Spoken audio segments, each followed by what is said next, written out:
معرفت کیا ہے؟ معرفت کے لفظی معنی تو پہچاننے کے ہیں۔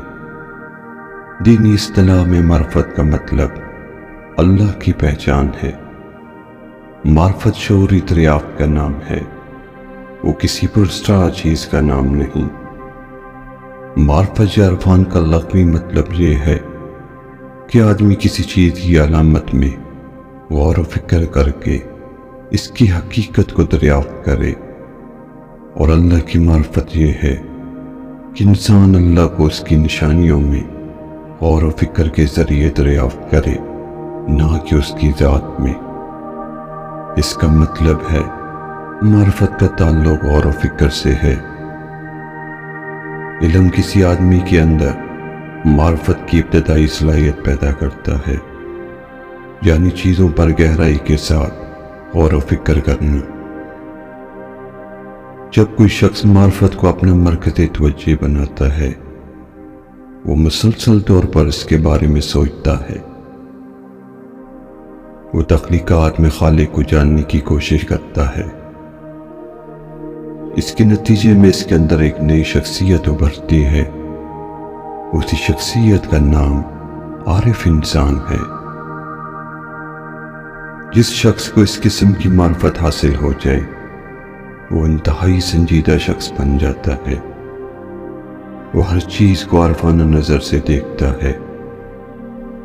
وہ شدت کے ساتھ اپنا محاسبہ کرنے لگتا ہے۔ اس کی عبادت اور اس کے اخلاق و معاملات میں معرفت کے اثرات دکھائی دینے لگتے ہیں۔ اس کو فرشتوں کی ہمنشینی حاصل ہوتی ہے۔ اس کا لگاؤ سب سے زیادہ ان چیزوں میں ہو جاتا ہے جو معرفت کی غذا دینے والی ہوں۔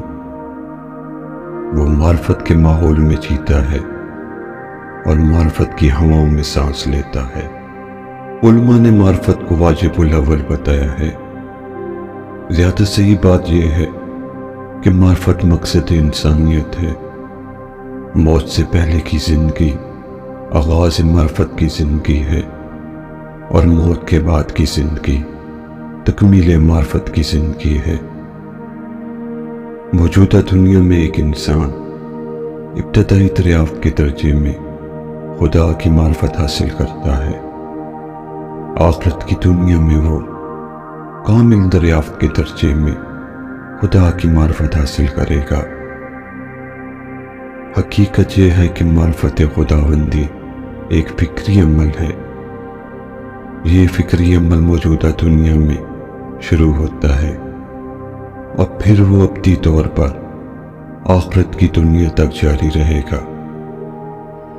قرآن کی سورۃ الذریات میں بتایا گیا ہے کہ جن اور انس کو صرف اللہ کی عبادت کے لیے پیدا کیا گیا۔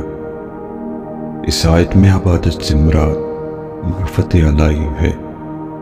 آیت کی یہ تفسیر عبداللہ بن عباس اور علی بن ابی طالب کے قول پر مبنی ہے۔ یہی معرفت الہی جن و انس کا مقصد تخلیق ہے۔ اس مقصد کا تقاضا تھا کہ جن و انس کو وہ صلاحیت کمال درجے میں عطا کی جائے جس کے ذریعے وہ اعلیٰ درجے میں معرفت خداوندی کو حاصل کر سکے۔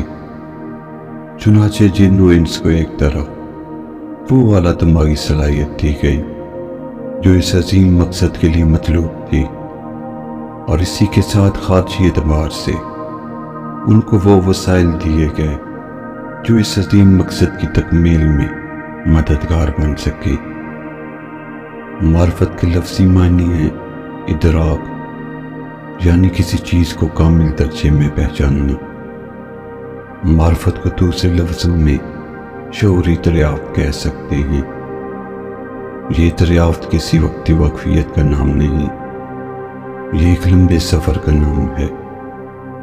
یہ بلا شبہ دریافت کا ایک لامتناہی سفر ہے۔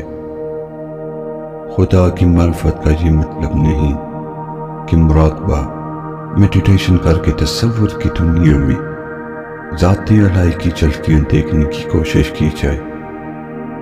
اسی طرح وجدان بھی معرفت کے ہم معنی نہیں۔